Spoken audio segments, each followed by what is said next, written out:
daripada hati kami ya Tuhan. Sebab tanpa-Mu, sebab tanpa Engkau ya Tuhan, kami tiada bisa berbuat apa-apa ya Tuhan.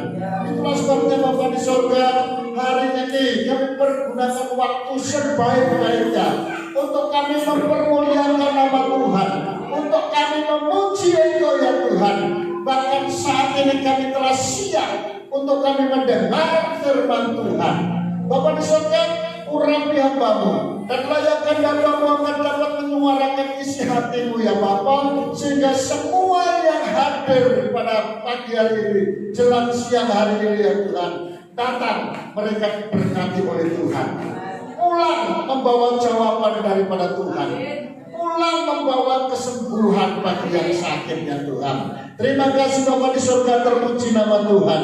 Kami semua telah siap mendengarkan-Mu dalam nama Tuhan Yesus. Mari semua yang siap mendengarkan firman Tuhan bersama-sama kita berkata amin, amin, amin. Silakan duduk ya.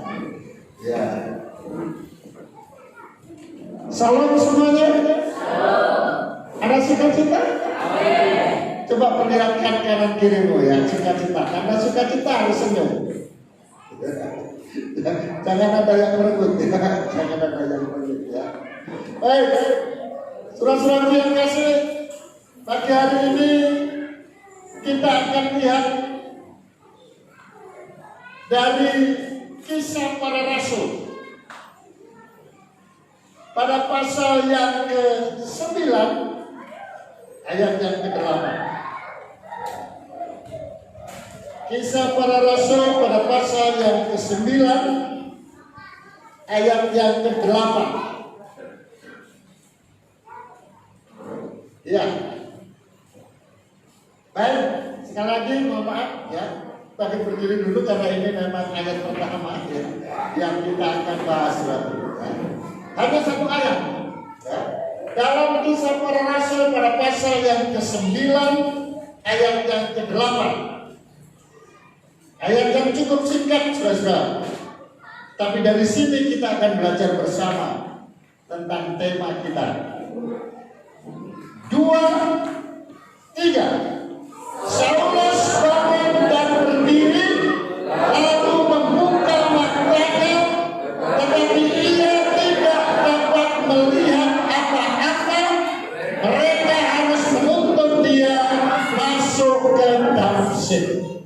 Amin, silakan dulu. Ya. Saudaraku, Saulus, tentu ini sering dibicarakan dalam ibadah-ibadah. Banyak hamba-hamba Tuhan menyampaikan ayat ini. Ya. Ayat yang jelas menyatakan berita tentang sukacita besar. Bagaimana seorang yang membenci Kristus, seorang yang memusuhi Kristus Yesus, bahkan pengikut-pengikut Yesus sudah banyak yang dipenjarakan olehnya, yang disengsarakan olehnya. Dan Saulus ini adalah orang kepercayaan dari pemerintahan yang ada, khususnya dalam bidang keagamaan, yaitu orang-orang Farisi. Ya, mereka mengetahui betul bagaimana seorang yang bernama Saulus ini. Bahkan ketika dia mengadakan perjalanan menuju ke Damsyik, sebuah kota yang cukup jauh, karena di Damsyik ada begitu banyak pengikut-pengikut Yesus. Saulus datang ke sana untuk mencari pengikut-pengikut Yesus. Ya, bukan dikasih duit, bukan dikasih sembako, bukan, saudara. Ya, tapi mereka akan ditangkap, mereka akan dipenjarakan.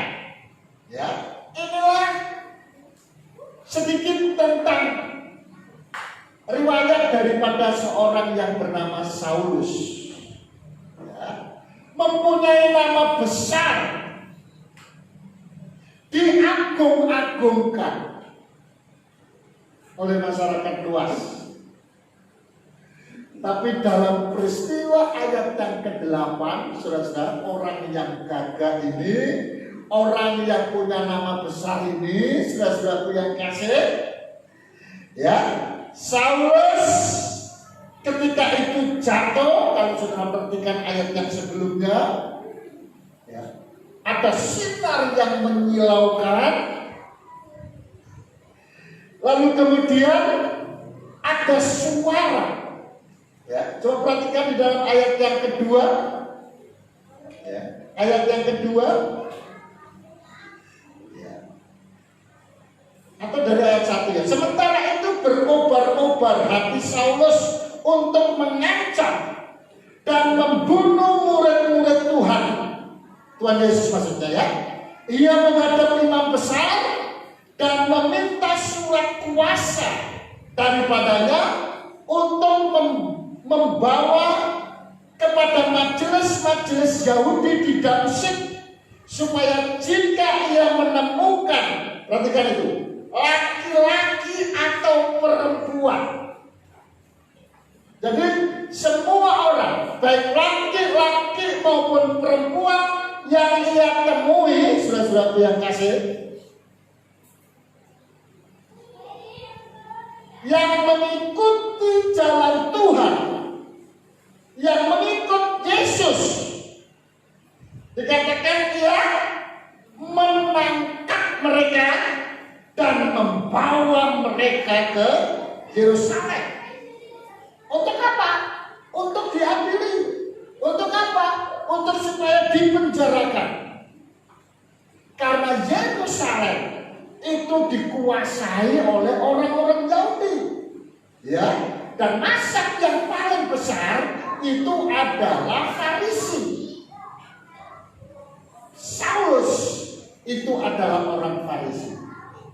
Ya, saudara-saudaraku yang kasih, dalam perjalanannya ke Damsyik, ketika ia sudah dekat kota itu, tiba-tiba cahaya memancar dari langit mengelilingi dia. Ya, ia rebah ke tanah, dan kedengaranlah olehnya suatu suara yang berkata kepadanya, Saulus, Saulus, mengapakah engkau menganiaya aku? Saudara, Saulus tidak mengerti, Saulus tidak memahami. Saudara bayangkan, Saulus itu tokoh agama, ya. Saulus itu yang memberitakan jalan, yang memberitakan tentang Taurat, ya. Taurat itu adalah firman daripadanya yang disampaikan pada zaman Perjanjian Lama. Dan orang-orang Yahudi Farisi sangat kental dengan keagamaan ini. Jadi dia adalah tokoh agama, saudara. Ya. Dia adalah pemuja Allah Israel. Tapi kita lihat di sini, saudara-saudara yang kasih, ternyata ketokohan agamanya itu tidak menjamin dia bisa mengerti tentang Tuhan. Ya. Bahkan Saulus tidak mengerti siapakah Allah yang sebenarnya itu. Maka ketika Sang Ilahi itu benar-benar datang ke dunia, dia menjadi manusia dan tinggal di antara manusia, Saulus tidak mengenal, saudara-saudara yang kasih. Padahal di Taurat itu tentang Yesus itu sudah dikatakan. Dalam kitab para nabi berbicara tentang Yesus yang adalah Allah menjadi manusia, itu sudah dibicarakan. Bukan berarti Paulus belum pernah membaca ayat itu, saudara. Sudah dia membacanya, saudara. Makanya firman Tuhan itu berbeda dengan buku-buku pelajaran, saudara. Berbeda dengan berita-berita yang di koran, saudara. Firman Tuhan itu unik karena di dalamnya itu ada kuasa daripada Allah. Makanya Alkitab mengatakan begini, setiap kali firman Tuhan yang sudah keluar, ya, disampaikan oleh siapapun juga, dalam catatan Alkitab mengatakan firman itu tidak pernah kembali dengan sia-sia. Ya. Artinya perkataan firman Tuhan ini yang ada di dalam Alkitab ini, yang tercatat dari kitab Kejadian sampai kitab Wahyu, saudara-saudara yang kasih, di mana di situ firman Tuhan banyak dibicarakan, itu ada kuasa di dalamnya. Maka itu firman Tuhan itu tidak pernah ketinggalan zaman. Firman Tuhan itu tidak pernah usang. Iya, tidak pernah usang. Saudara, tadi malam saya sampaikan sama anak-anak muda. Ya.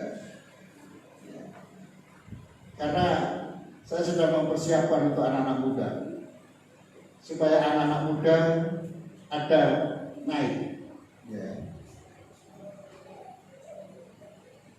Akan ada pelajaran tentang komunitas, ya. Supaya anak-anak muda bisa, istilahnya itu menerangkan tentang firman Tuhan, atau katakanlah renungan, ya, atau khotbah-khotbah singkat, ya. Ada mahasiswa saya 4 tahun dia belajar. Lalu kemudian ada gelar STH di dalamnya. 4 tahun dia di bangku pendidikan. 3 tahun dia menggembalakan. Merintis ya, terus menggembalakan. Setelah 3 tahun mengembalakan, ya, saudara perhatikan, berarti 4 tahun dia belajar, 3 tahun dia pelayanan. Jumlahnya berapa? 7 tahun. Ya. Kirim SMS sama saya, Pak Pendeta, tolong dong kirim bahan khotbah untukku. Saya tanya, loh kenapa? Kok harus aku kirim bahan khotbah? Iya Pak Pendeta, karena bahan khotbahku sudah habis. Ya, saudaraku, lalu kemudian saya beli Alkitab, saya tulis dalam sebuah kertas, ya, lalu saya kirim, ya. Apa tulisan itu? Yang pertama adalah baca baik-baik Alkitab ini. Dari tahun 81 saya mempelajari Alkitab di sekolah, saudara-saudara yang kasih. Terus tahun 85 mulai masuk di dalam penginjilan, keluar masuk sampai hari ini. Bahan khotbahku itu ku ambil cuma dari sini, ya. Nggak habis-habis sampai sekarang, nggak habis. Iya. Lalu kalau ada orang, ya, punya tugas, lalu mengatakan aku belum siap. Ya. Saudara-saudara yang kasih, aduh, nggak ada bahanku katanya. Saudara, ini ada di sini semua. Ya. Saudaraku, dalam beberapa kasus itu no problem. Ya. Apa itu? Yang tidak sekolah Alkitab ataupun tidak STT, lalu kemudian dia terlibat di dalam pelayanan, terus ngomong seperti itu bisa dimaklumi. Kenapa? Karena belum mendapatkan pelajaran tentang bagaimana mempersiapkan khotbah. Itu yang terjadi. Ya. Tapi kalau sudah sekolah Alkitab, sudah tamatan STT, lalu kemudian mengatakan sudah habis bahan khotbahku, itu orang-orang yang malas itu. Ya. Itu orang-orang yang malas ya. Maka dari itu Bapak Ibu dan saudara-saudara sekalian, ya, beda sebetulnya. Ya. Kalau hamba Tuhan, yang tanda kutip artinya hamba Tuhan, yang sekolah dengan yang tidak sekolah tentang Alkitab itu berbeda.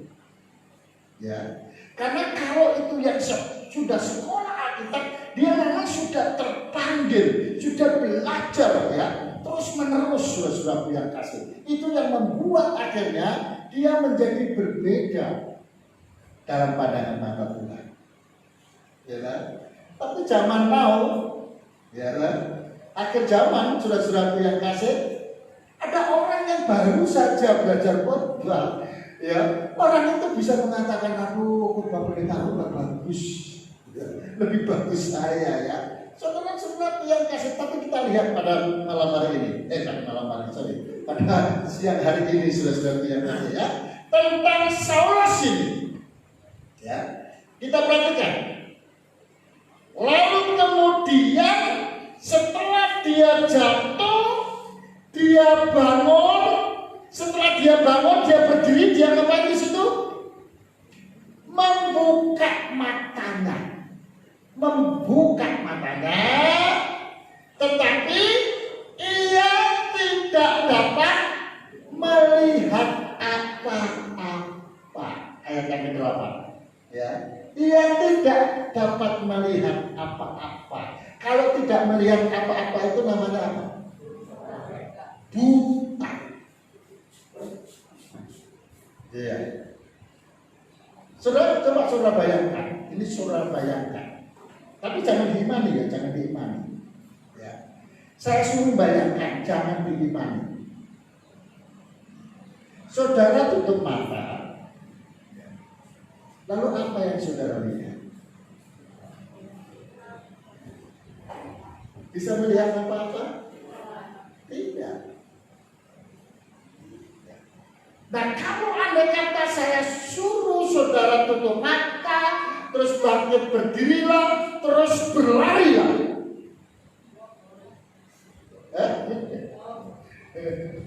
Nabrakin apa-apa.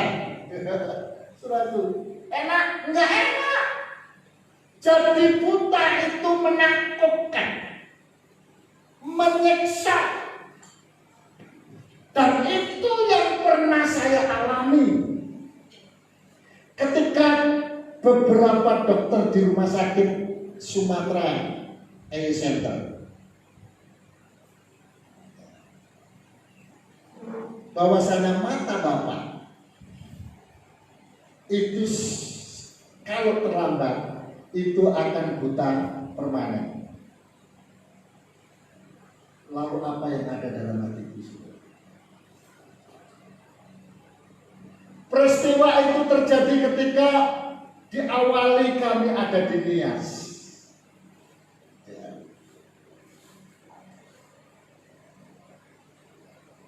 Ketika sore sudah sampai di Gomo, itu daerah perbukitan Surabaya.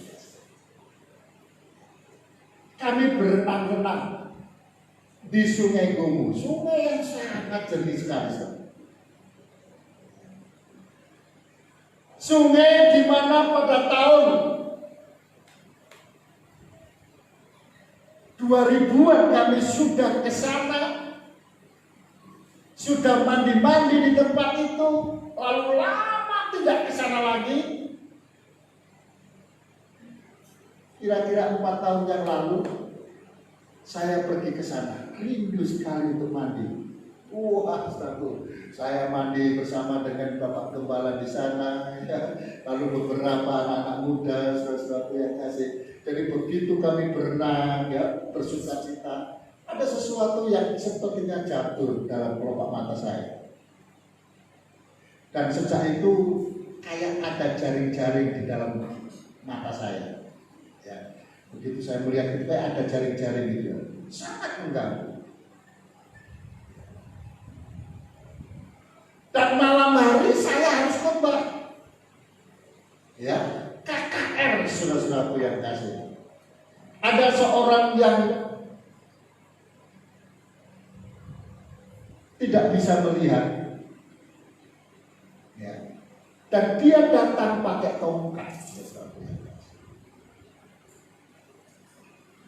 Setelah apakor itu terjadi, orang yang datang bawa tongkat, saudara, tongkatnya dibuang dan dia berjalan dengan matanya sendiri melihat. Sementara saya yang mendoakan. Ini jaring di bola mata itu nggak menghilang, justru semakin besar. Lalu pagi hari kami ke Teluk Dalam, ya, ibu kota Nias Selatan. Malam harinya kami KKR di Teluk Dalam. Ya. Sebelum saya khotbah, sangat tersiksa saya dengan mata ini, saudara-saudara. Ya. Tapi apapun tugas harus diselesaikan. Ya. Malam itu kami ada altar call dan lain sebagainya. Besok paginya saya sudah nggak tahan lagi. Padahal itu masih ada beberapa hari lagi. Jadi saya pulang dari Teluk Dalam. Ya. Sangat terganggu. Akhirnya saya beli kacamata hitam.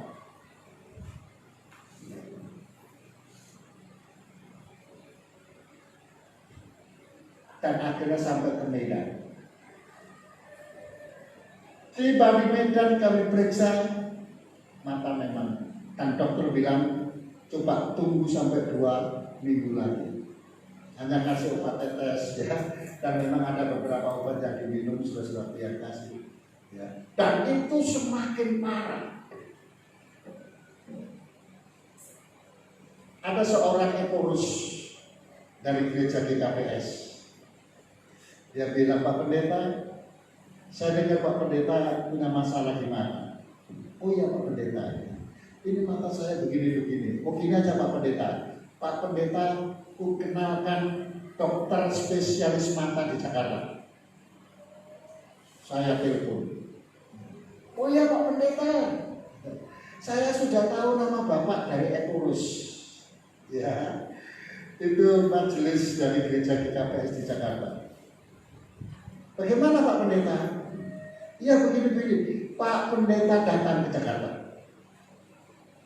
Ya, terus saya tanyakan, ke Jakarta ngapain?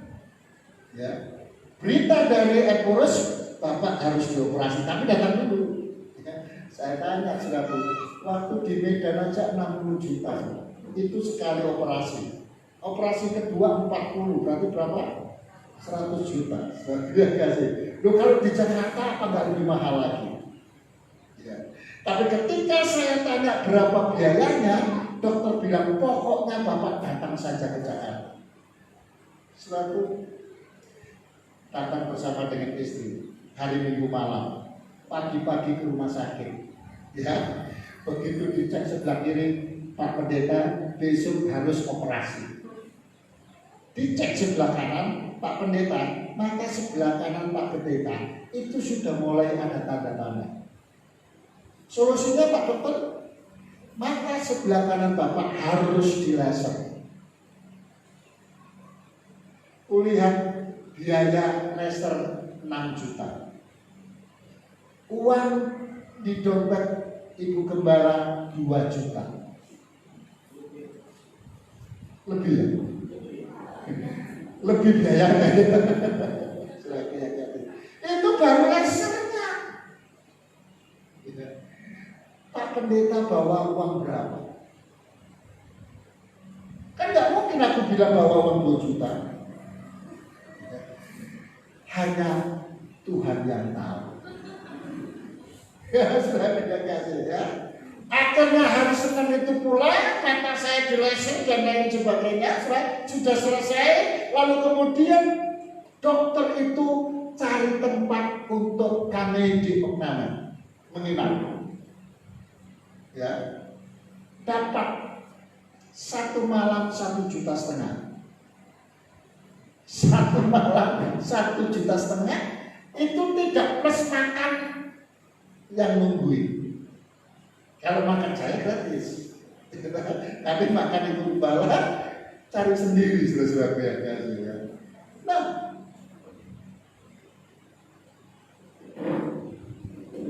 besoknya selaku hari Selasa langsung operasi, coba bayangkan. Begitu cepat. Ya. Soalnya yang saya maksud di sini adalah bayangan tentang buta. Mendoakan orang yang buta pulang, tongkatnya itu ditinggalkan. Tapi saya sendiri yang berdoakan sudah aku pegang-pegangi mataku sudah. Ya. Maksudnya bukan bola matanya ya, pokoknya saya gini kan ya. Itu enggak sembuh-sembuh sudah. Coba bayangkan, kalau saudara jadi saya yang mendoakan orang buta bisa melihat, mendoakan matanya sendiri, apa enggak dalam hati? Ini apa-apaan ini Tuhan? Ya, enggak adil ini Tuhan ini. Bisa saja seperti itu sudah biasa. Bayangin, di Jakarta selama 2 bulan tidur itu harus terkurang. Saya mengalami sendiri. Rupanya walaupun hanya tidur saudara, kalau terkurang terus nggak enak. Iya, kalau nggak percaya coba tidur, terkurang terus. Nggak usah lah 2 bulan. 1 hari aja sudah susah. Apalagi kalau bukan yang hamil, bukan. Masa laki-laki hamil?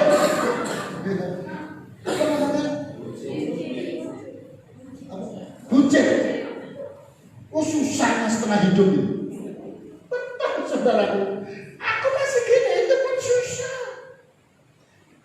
dokter bilang apa?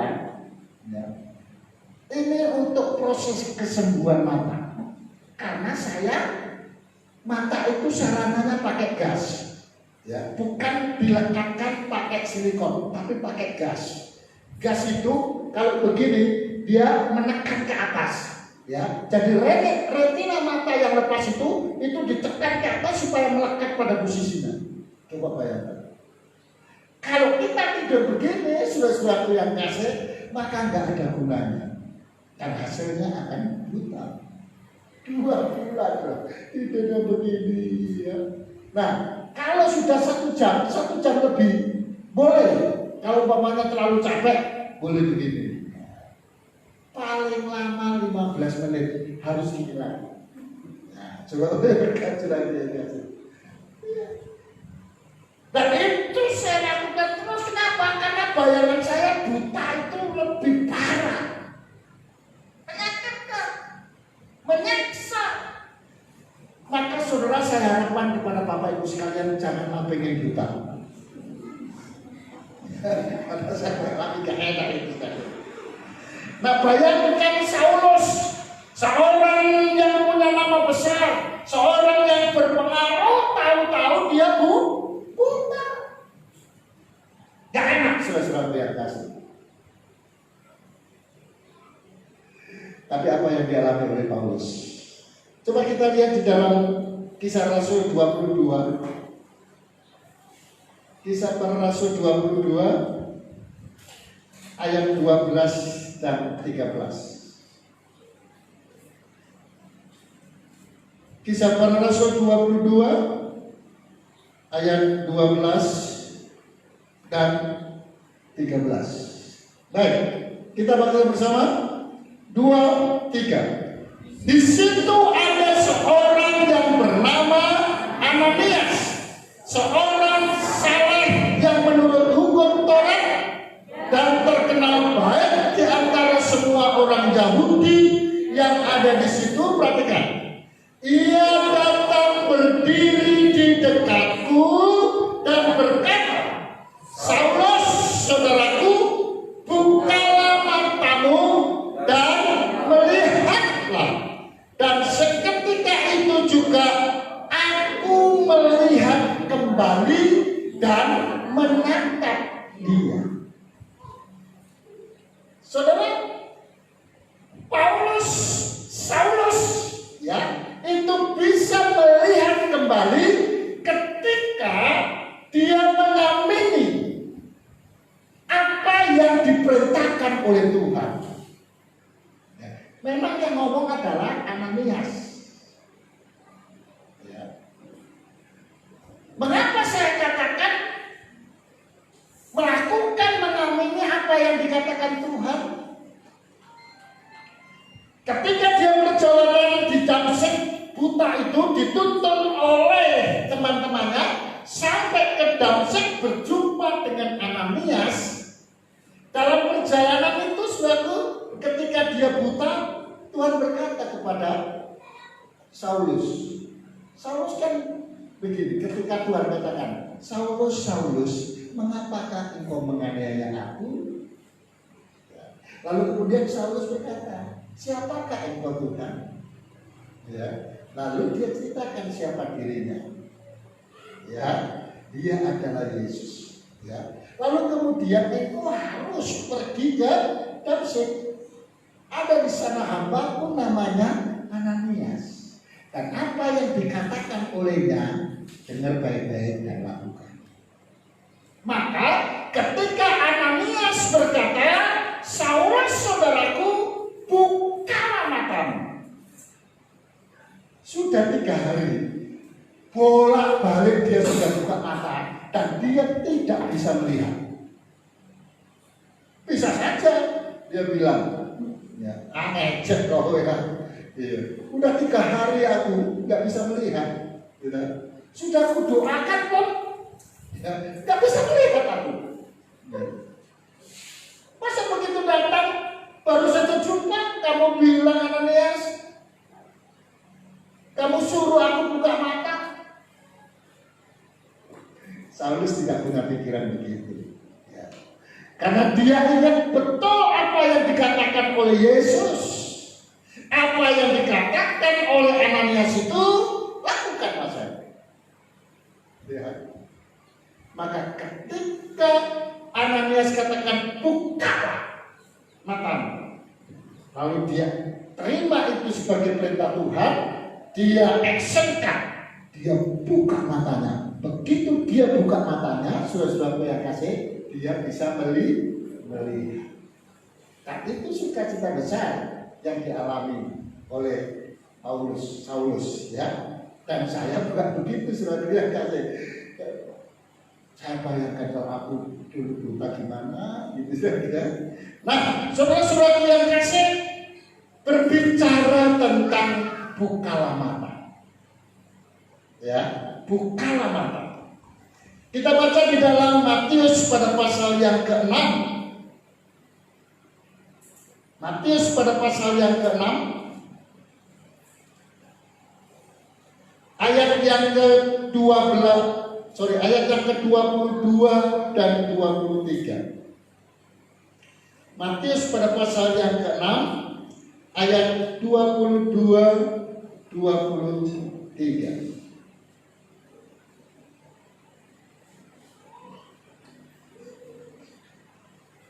Baik, 2, 3. Mata adalah pelita tubuh. Jika matamu baik, teranglah seluruh tubuhmu. Jika matamu jahat, gelaplah seluruh tubuhmu. Jadi jika terang yang ada padamu gelap, betapa gelapnya kegelapan itu. Ya, jadi tema kita adalah bukalah mata. Bukalah mata, ya. Jadi saudara-saudara yang kasih, dalam apa yang sudah saya sampaikan tadi mengenai Saulus, ya, buta itu tentu menyiksa. Buta itu adalah sesuatu yang tidak mengenakan, saudara-saudara, ya.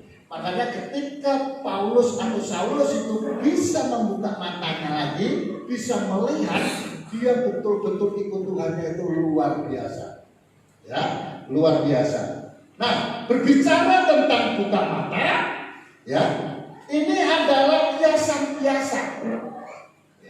Ada begitu banyak kata-kata kiasan buat mata, ya. Ada mata hati, ada apa lagi? Mata hati, mata pencari, ya. Ya, mata pikiran, mata banyak saudara-saudara yang kasih, ya. Nah, rupanya di sini saudara-saudara yang kasih dikatakan ada dua jenis mata, yaitu mata yang baik dan mata yang jahat.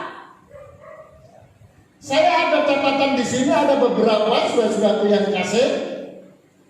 Saya mulai dulu dari mata yang jahat, ya, mata yang jahat.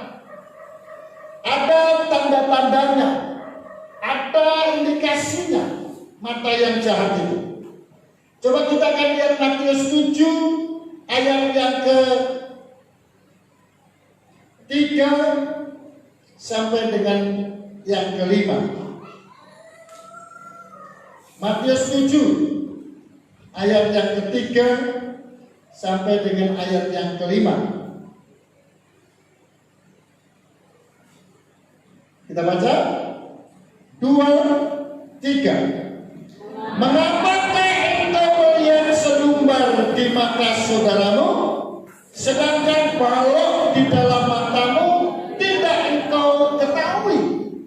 Bagaimanakah engkau dapat berkata kepada saudaramu, biarlah aku mengeluarkan selumbar itu dari matamu, padahal ada balok di dalam matamu? Hai orang munafik, keluarkanlah dahulu balok di matamu, maka engkau akan melihat dengan jelas untuk mengeluarkan selumbar itu dari mata saudara. Saudara, orang yang mata tanda kutip jahat, kiasan jahat, ya, itu digambarkan oleh firman Tuhan, saudara-saudaraku yang kasih, adalah orang yang gampang. Kesukaannya itu seringkali melihat orang lain, gitu, daripada dirinya. Dan yang dilihat kepada orang lain itu yang jelek-jelek, itu yang negatif-negatif. Padahal Alkitab mengatakan, ya, dia nggak tahu bahwasanya di matanya sendiri itu ada balok. Ya, balok itu besar, selubang itu kecil di mata orang lain, dia bisa lihat, walaupun itu samar-samar. Kenapa? Bagaimana nggak samar-samar dia melihat yang jauh? Karena yang di matanya ada balok.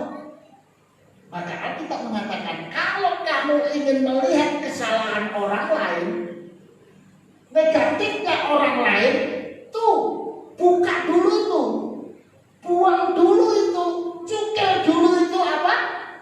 Balok yang ada di matanya. Baru itu akan bisa lihat.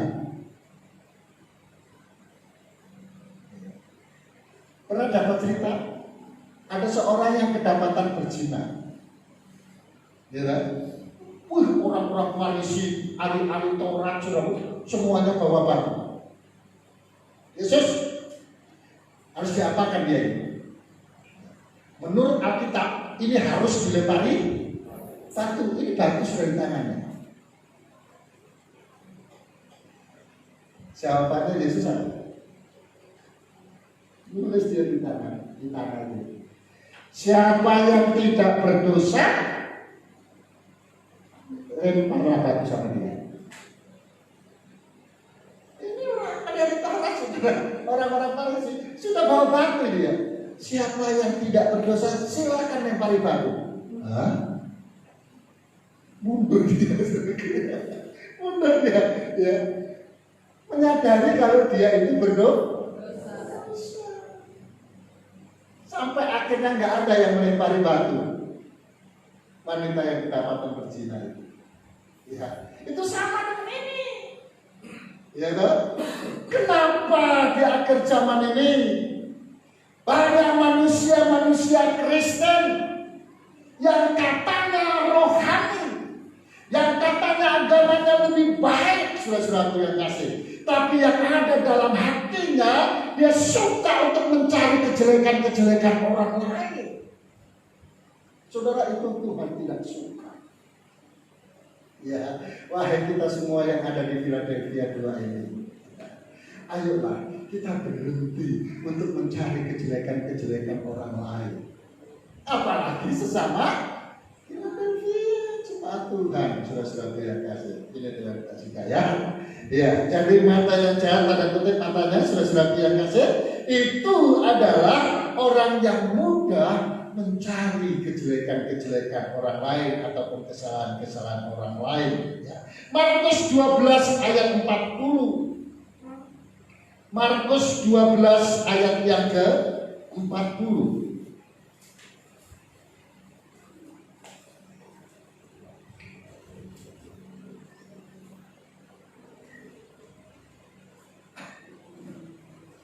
Ini gak nyambung ini kalau hanya 40 ya, berarti dari 38 sampai 40 ya, karena kalau dipotong nanti gak nyambung.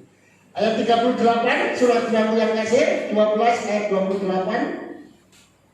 Kok satu-satunya ya? Perhatikan Alkitab supaya cepat. Markus 12 38 sampai 40 dikatakan begini. Dalam pengajarannya Yesus berkata, perhatikan, hati-hatilah terhadap ahli-ahli Taurat yang suka berjaga-jaga memakai jubah. Hati-hatilah terhadap ahli-ahli Taurat yang suka berjalan-jalan memakai jubah panjang dan suka menerima penghormatan di pasar, yang suka duduk di tempat terdepan di rumah ibadah dan di tempat terhormat dalam perjamuan. Sudah perhatikan ini? Yang menelan rumah janda-janda, sedang mereka mengelabui mata orang dengan doa yang panjang-panjang. Mereka ini pasti akan menerima hukuman yang berat. Yang saya perhatikan kalimat ini ya, mereka mengelabui mata orang banyak dengan doa yang panjang-panjang. Itu jahat ya. Kenapa? Dalam bahasa lainnya itu dia adalah orang yang sok rohani. Biasanya yang sok rohani itu nggak rohani ya, namanya sok gitu. Kalau nggak ada soknya baru itu rohani. Iya, surat itu tanda ya, mata tanda kutip tadi kiasan itu lagi sakit. Dan sok rohani ya. Ya. Oke. Lalu kemudian kita baca Lukas 24. Lukas 24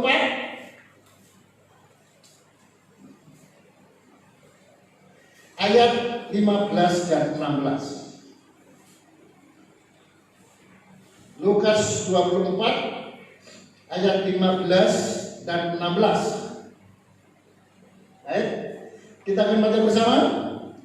2, 3. Ketika mereka sedang bercakap-cakap dan bertukar pikiran, datanglah Yesus sendiri mendekati mereka, lalu berjalan bersama-sama dengan mereka.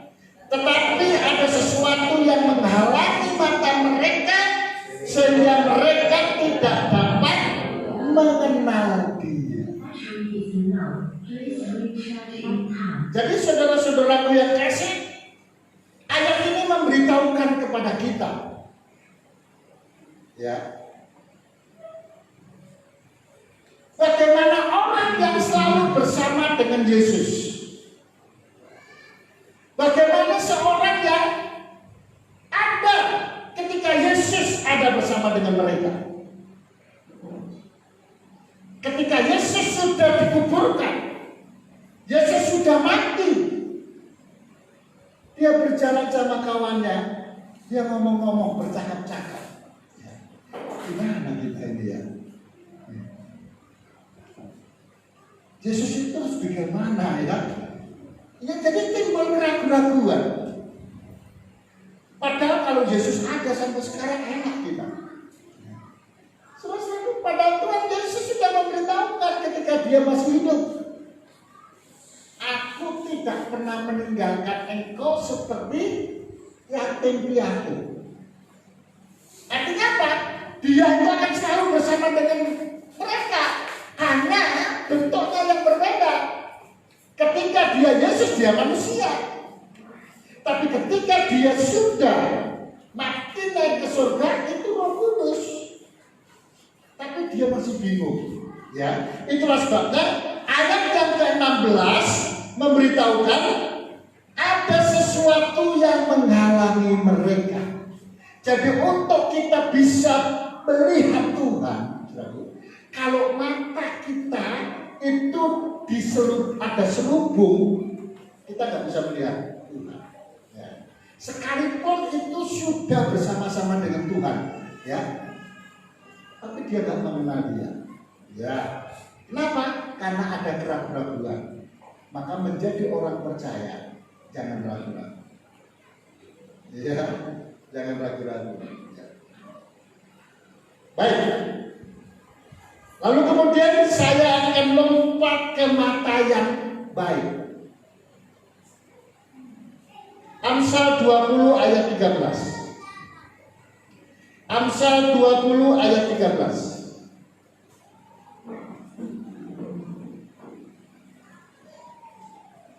Ayo, Amsal 20 ayat 13 kita baca bersama. 2, 3. Janganlah menyukai tidur, supaya engkau tidak jatuh miskin.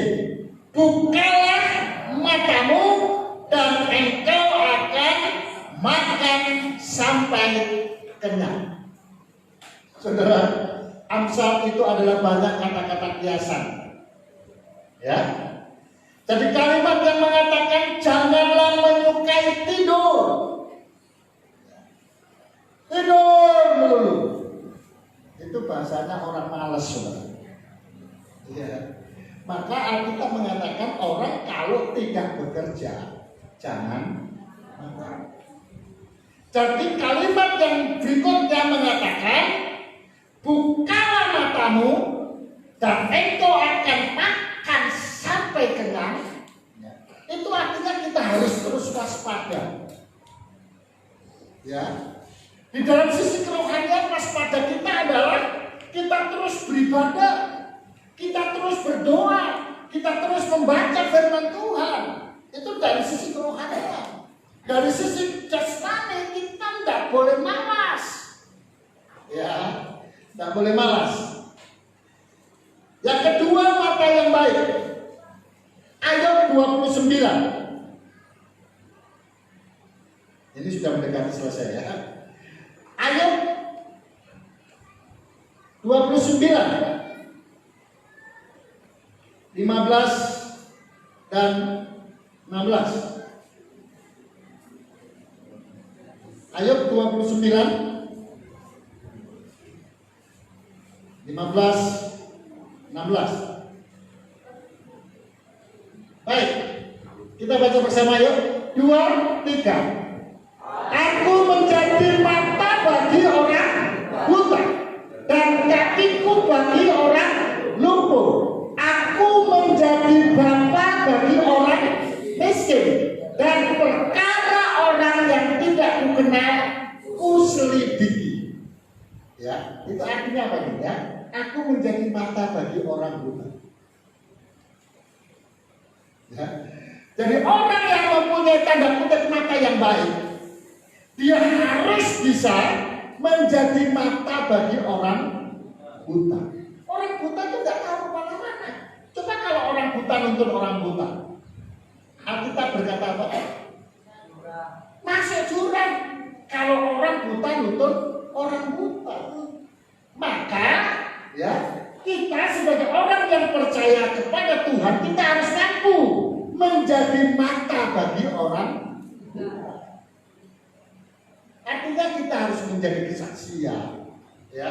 Kita menjadi teladan, saudara-saudara yang kasih, ya. Nah, bagaimana caranya? Kalau saat ini kita dalam posisi tanda kutip buta mata kita, ya, ya. Kita akan baca dalam Matius 18 ayat 9. Matius 18 ayat yang ke-9.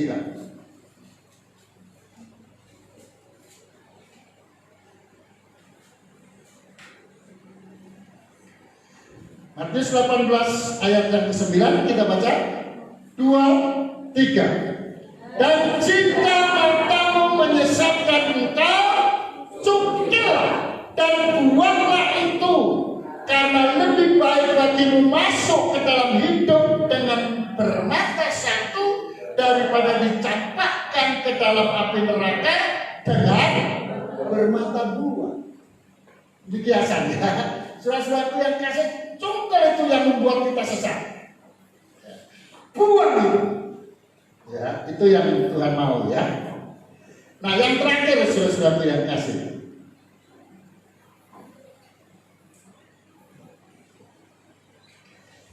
Dalam Matius 13 ayat yang ke-16. Ayat terakhir kita. Silakan pemain musik. Ya sudah ya. Singer dan song leader maju ke depan. Jemaat Tuhan semuanya bagi berdiri. Kita baca ayat terakhir kita bersama-sama ya. Matius 13 ayat yang ke-16.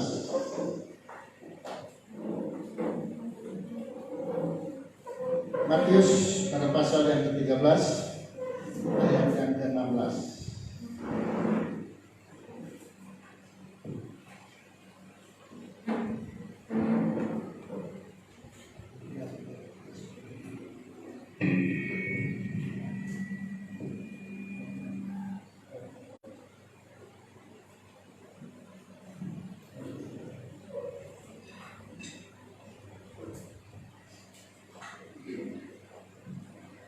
Baik, saudara-saudaraku yang kasih, setelah membaca, kita akan nyanyikan pujian kita, Ku Berikan Hatiku ya.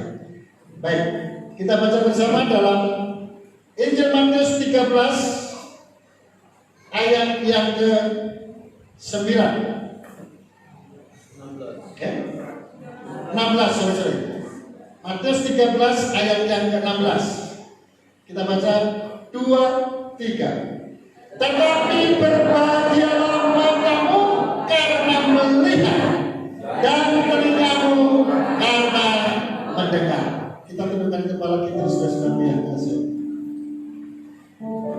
Kita sembah Dia, kita pujikan lagu ini kepada-Nya. Haleluya.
Saudara-saudaraku yang kasih, biarkan musik melantunkan lagu ini. Saudara perhatikan kata firman Tuhan ini. Tetapi berbahagialah matamu karena melihat, dan berbahagialah telingamu karena mendengar. Kita semua hari ini mendengar tentang Saulus. Lihat keberadaan Saulus ketika dia dalam kegelapan, walaupun dia punya mata, tapi dia tidak bisa melihat oleh karena kejahatannya, oleh karena ketidakpengenalan dia kepadanya, maka dia buta selama 3 hari. Dan ketika dia bisa melihat dengan matanya sendiri, maka dia serahkan hidupnya, maka dia percaya dengan sungguh-sungguh kepada Yesus. Saudara-saudaraku yang kasih, ini pun kiranya seperti ini dalam kehidupan kita. Setelah kita mengenal dengan baik Allah kita, setelah kita mengerti tentang pelajarannya, ayo kita berbalik kepada Tuhan. Ayo kita lebih sungguh-sungguh kepada Tuhan, sehingga kita katakan seperti yang